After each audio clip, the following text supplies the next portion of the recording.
चारा घोटाले में जेल की हवा खा चुके लालू प्रसाद यादव आज भी बेल पर बाहर घूम रहे हैं। कभी उन्हें बैडमिंटन खेलते देखा जाता है तो कभी विदेश यात्रा पर जाते हुए। अदालत में उन्होंने खराब स्वास्थ्य का हवाला तो दिया था, लेकिन वो तो हर काम करने में पूरी तरह सक्षम नजर आते हैं।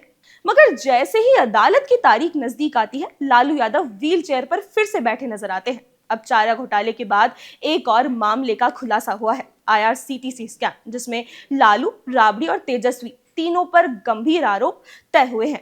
2004 से 2009 तक रेल मंत्री रहे लालू यादव पर आरोप है कि उन्होंने 2 रेलवे होटलों के ठेके सुजाता होटल्स नाम की कंपनी को बहुत कम कीमत पर दिए। इसके बदले में उस कंपनी की सारी जमीन लालू परिवार के नाम पर कर दी गई थी। कोर्ट ने साफ कहा कि इस पूरे खेल से लालू यादव के परिवार को सीधे तौर पर फायदा पहुंचा था।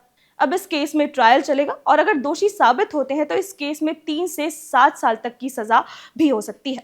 बिहार चुनाव से ठीक पहले ये झटका राजद के लिए तगड़ा राजनीतिक नुकसान साबित हो सकता है।